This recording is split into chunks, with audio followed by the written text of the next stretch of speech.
Dolls are supposed to be the cutest things ever. There's just something about their blank stares and non-stop grins that always creeps me out. But you know what would creep me out even more? If someone was made me a doll using real human parts.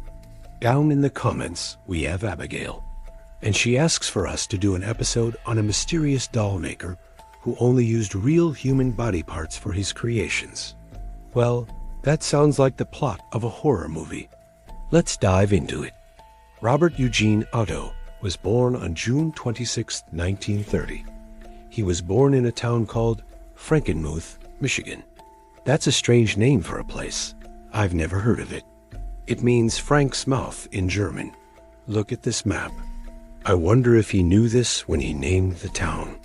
Regardless, Robert grew up here with his 2 brothers and 1 sister. From the time he was very young, Robert had a fascination with making things.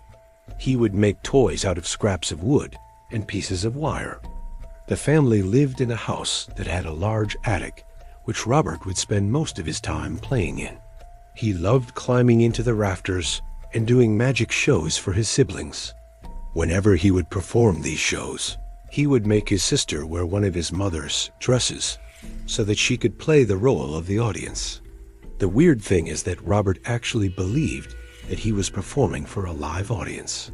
He said that he saw their faces in the rafters. This isn't too surprising. Robert's mother had suffered from schizophrenia and spent much of her life in a mental hospital. So it makes sense that he inherited some of her mental illness. When Robert turned 12 years old, his father took him to Detroit to see a traveling puppet show. This is what inspired Robert to become a professional puppeteer. When he was 14, Robert was spending the summer with his father and stepmother. One day he walked into his father's bedroom and found a large amount of hair on the floor. Robert asked his dad what it was, but he refused to answer and started yelling at Robert for no reason. Robert was terrified. His dad seemed to be acting erratically all of a sudden. Was this hair his mom's? Did his dad kill her? Robert must have thought this because he ran away from home shortly after this incident. For the next few months, Robert bounced around between relatives' houses. He dropped out of high school and became an apprentice at a local sign company. He also joined the National Guard. Robert wasn't able to find his mother, but she would eventually reach out to him. She told him that his father had died. She wanted him to come back home so they could live together. Robert agreed. But once he got back to Frankenmuth, he realized that he couldn't take care of his mother. She needed full-time care. So he sent her back to the mental institution. He then moved to Detroit to start a new life. In Detroit, Robert began taking night classes at a local college. He wanted to learn how to make signs. But unfortunately, the program didn't offer courses on this topic. However, he did end up taking a course on puppet making. This was perfect for him. Robert was now doing what he loved, creating puppets. He experimented with making all sorts of different types of puppets. In the beginning, he made them out of whatever materials he could get a hold of. But later, he switched to using plaster and cloth. He began selling his puppets at craft fairs and shows. People loved them. They were unique and very realistic. One day, one of Robert's customers came up to him after seeing his work and told him that he should make life-size dolls. Robert thought this was a great idea, so he started making them. He still made some dolls that were smaller than life-size, but now he was making bigger ones. Robert tried to make money by selling these dolls, but he quickly realized that there was no market for them. People didn't want to buy them. They thought that they were creepy. This devastated Robert. All he had ever wanted to do was make puppets and dolls, and now nobody wanted them. Robert decided that he needed a change of pace. He stopped making dolls for a while and started making masks instead. He even designed a mask for Disney World, but he still couldn't forget about the dolls. He kept thinking that there was something wrong with them. Maybe the people didn't want to buy them because they looked too creepy, or maybe they just weren't detailed enough. What if he made the ultimate doll? What if he made a doll that was so beautiful that people would just love it?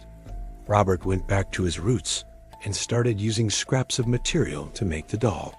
He pulled out old magazines and used the pictures in them for inspiration. After months of hard work, Robert finished the doll.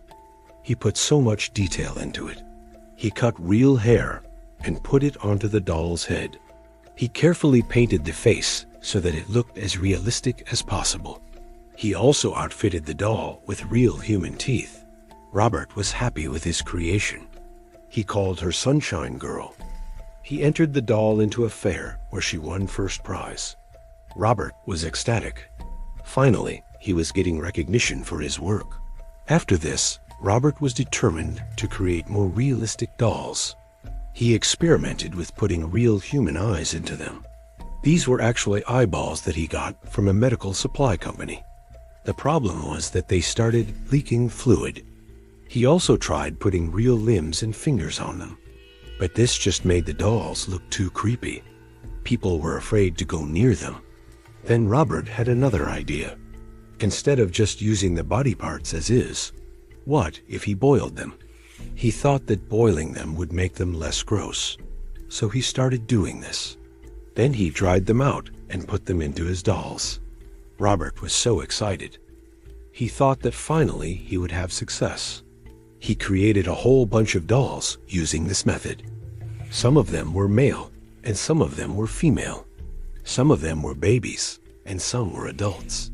He gave them all crazy names like Surf Rider, Peanut Vendor, Cowboy, Toreador, Acrobat, Undersea Diver, Gypsy, Queen Isabella, and Grand Inquisitor. What I'm not really understanding is why he boiled the body parts.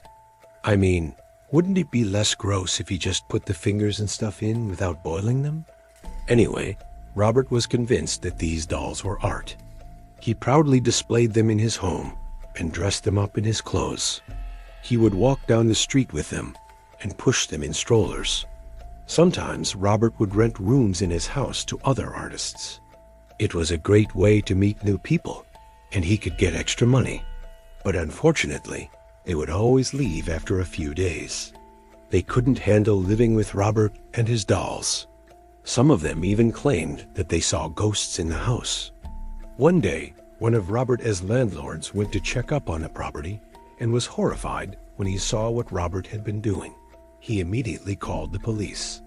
Robert was arrested and taken to a psychiatric hospital. A year later, the hospital let him go, but they put him under the care of his sister. Robert followed all of the rules. He didn't make any dolls or puppets. He stayed in his room all day, drawing pictures of dolls and writing stories about them. One day, Robert's sister went to visit him, but he barricaded himself in his room. He refused to let her in. He said that the only way she could enter was if she brought him a gift. She didn't know what to do, so she broke in through the window. She found Robert dead in his bed. On his chest was a note that read, "My time has come. I will soon be with my dolls.